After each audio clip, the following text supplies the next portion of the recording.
Lettre d'un fou de Guy de Maupassant 1885.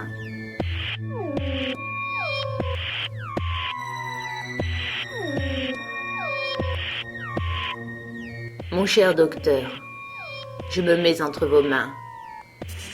Faites de moi ce qu'il vous plaira. Je vais vous dire bien franchement mon étrange état d'esprit, et vous apprécierez s'il ne vaudrait pas mieux qu'on prît soin de moi pendant quelque temps dans une maison de santé, plutôt que de me laisser en proie aux hallucinations et aux souffrances qui me harcèlent. Voici l'histoire, longue et exacte, du mal singulier de mon âme. Je vivais comme tout le monde, regardant la vie avec les yeux ouverts et aveugles de l'homme, sans m'étonner et sans comprendre. Je vivais comme vivent les bêtes, comme nous vivons tous, accomplissant toutes les fonctions de l'existence, examinant et croyant voir, croyant savoir, croyant connaître ce qui m'entoure, quand un jour, je me suis aperçu que tout est faux. C'est une phrase de Montesquieu qui a éclairé brusquement ma pensée. La voici. Un organe de plus ou de moins dans notre machine nous aurait fait une autre intelligence. Enfin, toutes les lois établies sur ce que notre machine est d'une certaine façon seraient différentes si notre machine n'était pas de cette façon. J'ai réfléchi à cela pendant des mois et des mois, et peu à peu, une étrange clarté est entrée en moi, et cette clarté y a fait la nuit. En effet, nos organes sont les seuls intermédiaires entre le monde extérieur et nous, c'est-à-dire que l'être intérieur qui constitue le moi se trouve en contact, au moyen de quelques filets nerveux, avec l'être extérieur qui constitue le monde. Or, outre que cet extérieur nous échappe par ses proportions, sa durée, ses propriétés innombrables et impénétrables, ses origines, son avenir ou ses fins, ses formes lointaines et ses manifestations infinies, nos organes ne nous fournissent encore sur la parcelle de lui que nous pouvons connaître que des renseignements aussi incertains que peu nombreux. Incertains parce que ce sont uniquement les propriétés de nos organes qui déterminent pour nous les propriétés apparentes de la matière. Peu nombreux parce que nos sens n'étant qu'au nombre de 5, le champ de leur investigation et la nature de leur révélation se trouvent fort restreints. Je m'explique. L'œil nous indique les dimensions, les formes et les couleurs. Il nous trompe sur ces 3 points. Il ne peut nous révéler que les objets et les êtres de dimension moyenne en proportion avec la taille humaine, ce qui nous a amenés à appliquer le mot grand à certaines choses et le mot petit à certaines autres, uniquement parce que sa faiblesse ne lui permet pas de connaître ce qui est trop vaste ou trop menu pour lui. D'où il résulte qu'il ne sait et ne voit presque rien, que l'univers presque entier lui demeure caché, l'étoile qui habite l'espace et l'animalcule qui habite la goutte d'eau. S'il avait même 100 millions de fois sa puissance normale, s'il apercevait dans l'air que nous respirons toutes les races d'êtres invisibles, ainsi que les habitants des planètes voisines, il existerait encore des nombres infinis de races de bêtes plus petites et des mondes tellement lointains qu'il ne les atteindrait pas. Donc, toutes nos idées de proportion sont fausses puisqu'il n'y a pas de limite possible dans la grandeur ni dans la petitesse. Notre appréciation sur les dimensions et les formes n'a aucune valeur absolue, étant déterminée uniquement par la puissance d'un organe et par une comparaison constante avec nous-mêmes ne reflète que notre manière de voir la réalité. Ajoutons que l'œil est encore incapable de voir le transparent. Un verre sans défaut le trompe. Il le confond avec l'air qu'il ne voit pas non plus. Passons à la couleur. La couleur existe parce que notre œil est constitué de telle sorte qu'il transmet au cerveau, sous forme de couleurs, les diverses façons dont les corps absorbent et décomposent, suivant leur constitution chimique, les rayons lumineux qui les frappent. Toutes les proportions de cette absorption et de cette décomposition constituent les nuances. Donc cet organe impose à l'esprit sa manière de voir, ou mieux, sa façon arbitraire de constater les dimensions et d'apprécier les rapports de la lumière et de la matière. Examinons l'ouïe. Plus encore qu'avec l'œil, nous sommes les jouets et les dupes de cet organe fantaisiste. De corps se heurtant produisent un certain ébranlement de l'atmosphère. Ce mouvement fait tressaillir dans notre oreille une certaine petite peau qui change immédiatement en bruit ce qui n'est en réalité qu'une vibration. La nature est muette, mais le tympan possède la propriété miraculeuse de nous transmettre sous forme de sons et de sons différents suivant le nombre des vibrations tous les frémissements des ondes invisibles de l'espace.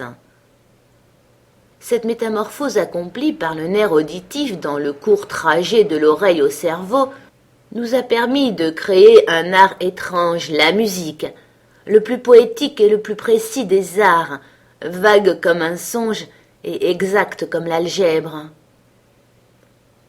Que dire du goût et de l'odorat? Connaîtrions-nous les parfums et la qualité des nourritures sans les propriétés bizarres de notre nez et de notre palais? L'humanité pourrait exister cependant sans l'oreille, sans le goût et sans l'odorat, c'est-à-dire sans aucune notion du bruit, de la saveur et de l'odeur. Donc, si nous avions quelques organes de moins, nous ignorerions d'admirables et singulières choses. Mais si nous avions quelques organes de plus, nous découvririons autour de nous une infinité d'autres choses que nous ne soupçonnerons jamais, faute de moyens de les constater. Donc, nous nous trompons en jugeant le connu, et nous sommes entourés d'inconnus inexplorés. Donc, tout est incertain et appréciable de manière différente. Tout est faux, tout est possible. Tout est douteux. Formulons cette pensée en nous servant du vieux dicton. Vérité en deçà des Pyrénées, erreur au-delà. Et disons, vérité dans notre organe, erreur à côté. 2 et 2 ne doivent plus faire 4 en dehors de notre atmosphère. Vérité sur la terre, erreur plus loin, d'où je conclus que les mystères entrevus comme l'électricité, le sommeil hypnotique, la transmission de la volonté, la suggestion, tous les phénomènes magnétiques ne nous demeurent cachés que parce que la nature ne nous a pas fourni l'organe ou les organes nécessaires pour les comprendre. Après m'être convaincu que tout ce que me révèlent mes sens n'existe que pour moi tel que je le perçois et serait totalement différent pour un autre être autrement organisé, après en avoir conclu qu'une humanité diversement faite aurait sur le monde, sur la vie, sur tout, des idées absolues opposées aux nôtres, car l'accord des croyances ne résulte que de similitudes des organes humains, et les divergences d'opinion ne proviennent que des légères différences de fonctionnement de nos filets nerveux, j'ai fait un effort de pensée surhumain pour soupçonner l'impénétrable qui m'entoure. Suis-je devenu fou? Je me suis dit, je suis enveloppé de choses inconnues. J'ai supposé l'homme sans oreille, et soupçonnant le son comme nous soupçonnons tant de mystères cachés, l'homme constatant des phénomènes acoustiques dont il ne pourrait déterminer ni la nature ni la provenance. Et j'ai eu peur de tout autour de moi, peur de l'air, peur de la nuit. Du moment que nous ne pouvons connaître presque rien, et du moment que tout est sans limite, quel est le reste? Le vide n'est pas. Qu'y a-t-il dans le vide apparent? Et cette erreur confuse du surnaturel qui hante l'homme depuis la naissance du monde est légitime, puisque le surnaturel n'est autre chose que ce qui nous demeure voilé.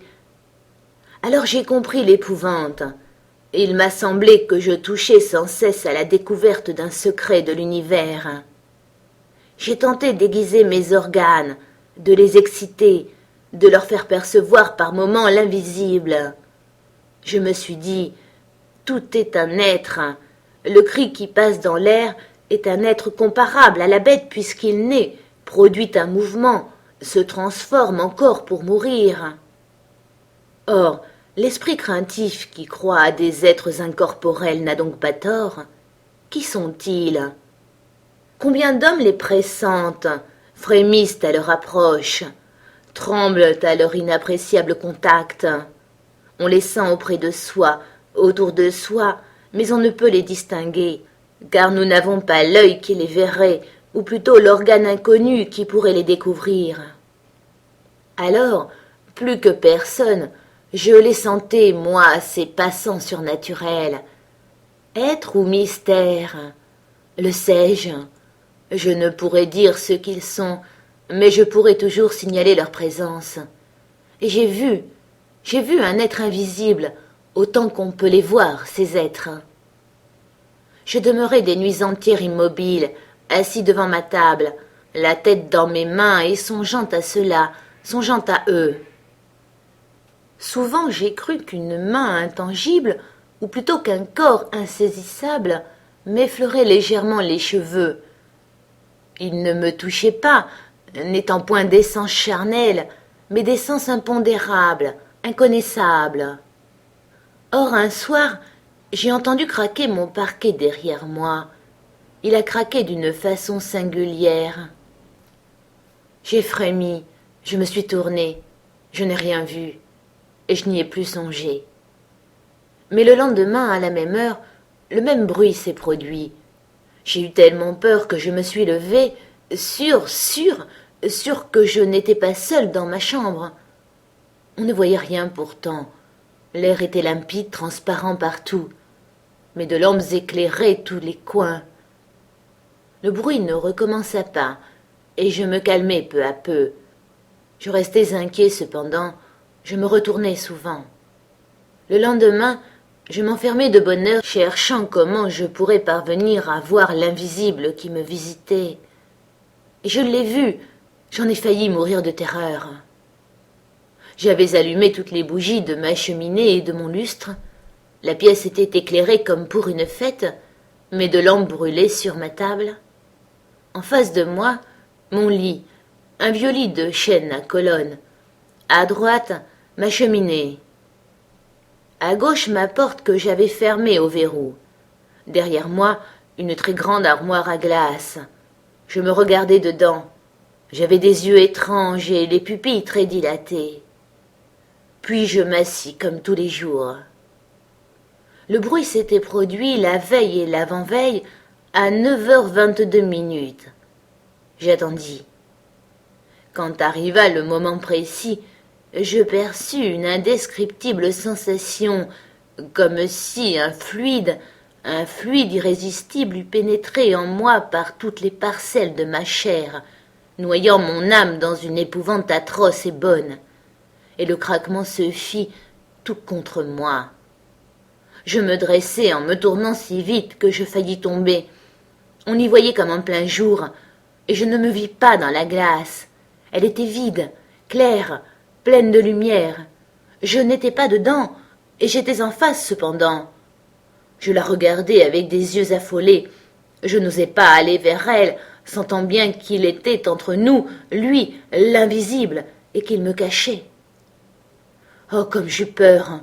Et voilà que je commençais à m'apercevoir dans une brume au fond du miroir, dans une brume comme à travers de l'eau, et il me semblait que cette eau glissait de gauche à droite, lentement, me rendant plus précis de seconde en seconde. C'était comme la fin d'une éclipse. Ce qui me cachait n'avait pas de contour, mais une sorte de transparence opaque s'éclaircissant peu à peu. Et je pus enfin me distinguer nettement, ainsi que je le fais tous les jours en me regardant. Je l'avais donc vue. Je ne l'ai pas revue, mais je l'attends sans cesse, et je sens que ma tête s'égare dans cette attente.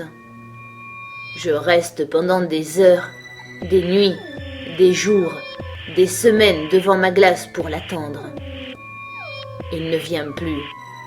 Il a compris que je l'avais vu, mais moi je sens que je l'attendrai toujours jusqu'à la mort, que je l'attendrai sans repos devant cette glace, comme un chasseur à l'affût. Et dans cette glace, je commence à voir des images folles, des monstres, des cadavres hideux, toutes sortes de bêtes effroyables, d'êtres atroces, toutes les visions invraisemblables qui doivent hanter l'esprit des fous. Voilà ma confession, mon cher docteur. Dites-moi ce que je dois faire.